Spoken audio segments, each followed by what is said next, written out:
quick one, guys. Today we're going to be talking about Kwame Nkrumah and the reason why he actually wanted Africa, especially his home country, Ghana, to be free.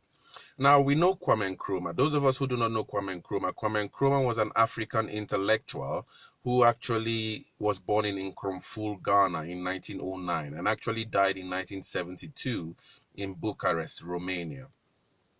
Kwame Nkrumah studied in Lincoln University in Pennsylvania, United States, and actually had a master's degree in the University of Pennsylvania, actually, at the same time. And he captured an understanding of capitalism and why his home country actually needed to be free from colonial domination, especially colonial domination in Africa at the time, which was driven by capitalist doctrines and capitalist discourses. And he understood that as a result of the economic insufficiencies of the Western countries, the likes of Germany, Spain, Portugal, France, Italy, Belgium, and Great Britain, actually, he realized that because of the economic sufficiencies they had in their nations and scarcity, they realized that they had to look across the Atlantic or the Pacific for other locations in which they could find, resources to balance the scarcities which they experienced in their own countries. And so Africa actually was a very viable location, was a viable choice in order to attain that.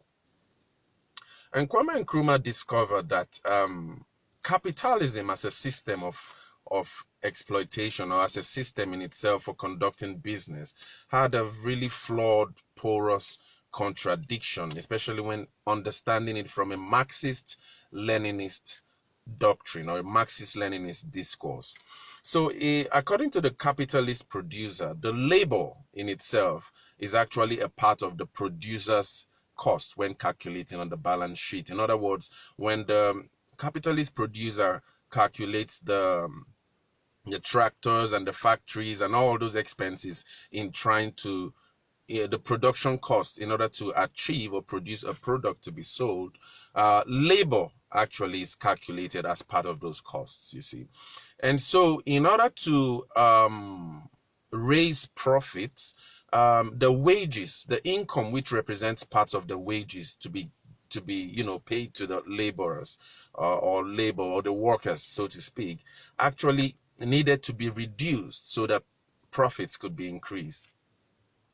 But then after a while, the contradiction then becomes the fact that the capitalist producer realizes that the wages, the income, which serves as a wage or wages to these workers who work in order to produce products to be sold, actually represent a part of the market to which, the products which need to be sold has to serve.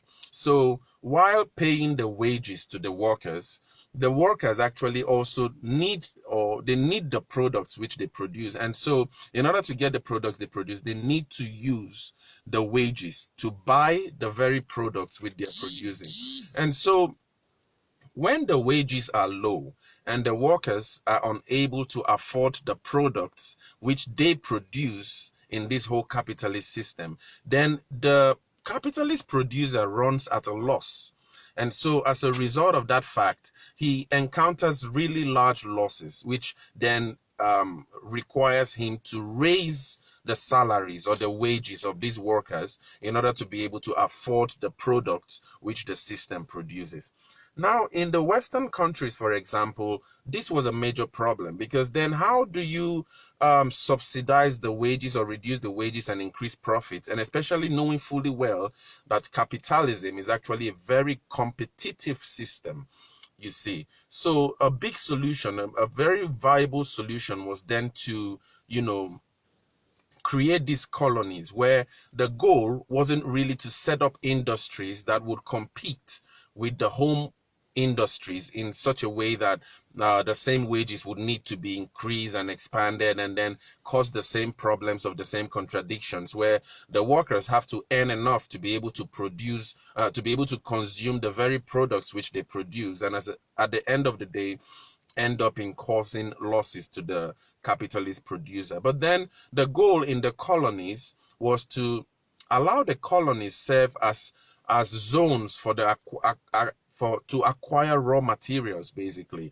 And these raw materials also included the labor, to which the labor was seen as a commodity as well, which could be used and trashed out, in a similar vein as the raw materials. So in doing this, it became easier to acquire profits, to get profits, even with the low wages. Even if wages had to be paid in these poorer nations or in these poorer regions, the kind of like the gap in the gains from the low wages, the reduction of wages was insignificant, to the point where the capitalist producer ends up making large profits in their very nations in which they sold these products.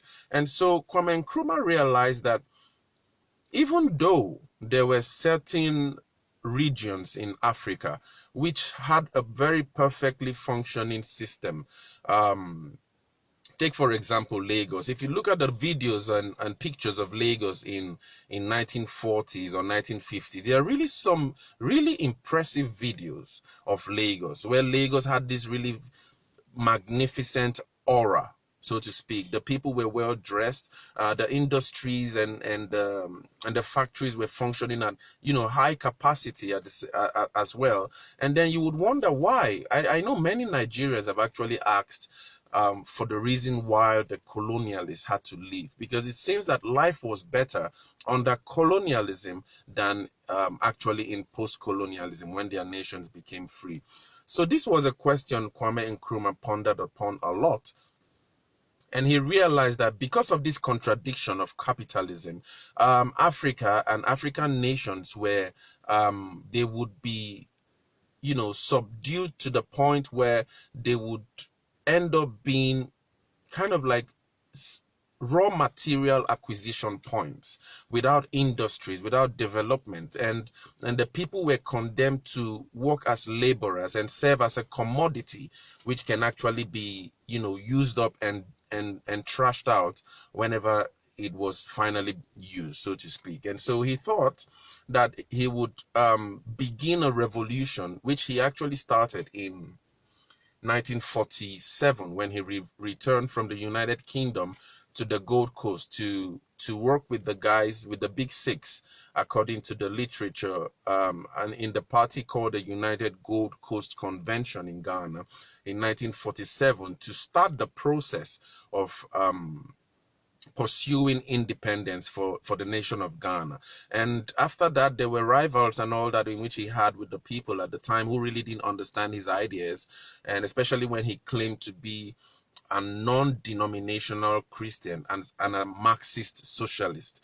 And by 1949, he created his own party, the CPP, the Convention People's Party, which kind of like had this mindset to shift Ghana from a more capitalist, colonialist system of ordering to a more socialist discourse, where the state would control the means of production, and then ensure that the means of production and the management of the resources of the nation would be accurately managed, you see. And so this began Ghana's race into freedom, and Ghana eventually became one of the countries in West Africa which we could say was the first to become independent, even though we could argue that Liberia was actually already free. But Liberia really wasn't colonized, so to speak, by Western imperialism. Liberia was a creation of Black Americans who came into Liberia and thought to create an America within Africa, so to speak. So this is one reason why Kwame Nkrumah believed that Africa needed to be free. Africa needed to have self-governance. Africa needed to set up its own industries in order to be able to compete with other countries in the West, in the international front. And unfortunately, in 1966, after he had planned after he had actually erected a lot of industries and factories and for production in Ghana. In 1966, on February the 23rd or 24th, he was actually ousted from government while on a visit to Hanoi in a military coup. And that actually caused, in what Ghanaian academics or scholars would call a downslide in the development of Ghana up to the time of probably Jerry Rawlings in the 1980s, when it seemed the economy actually picked up once more. So I'll see you guys in the next one, where we hopefully discuss about another African nation, where we try to understand the struggles which Africa actually confronts now in this post-colonial discourse, and probably think together to see ways in which probably Africa could be liberated from what is actually its numerous problems today, by understanding the past. I'll catch you guys in the next one, guys. Shalom.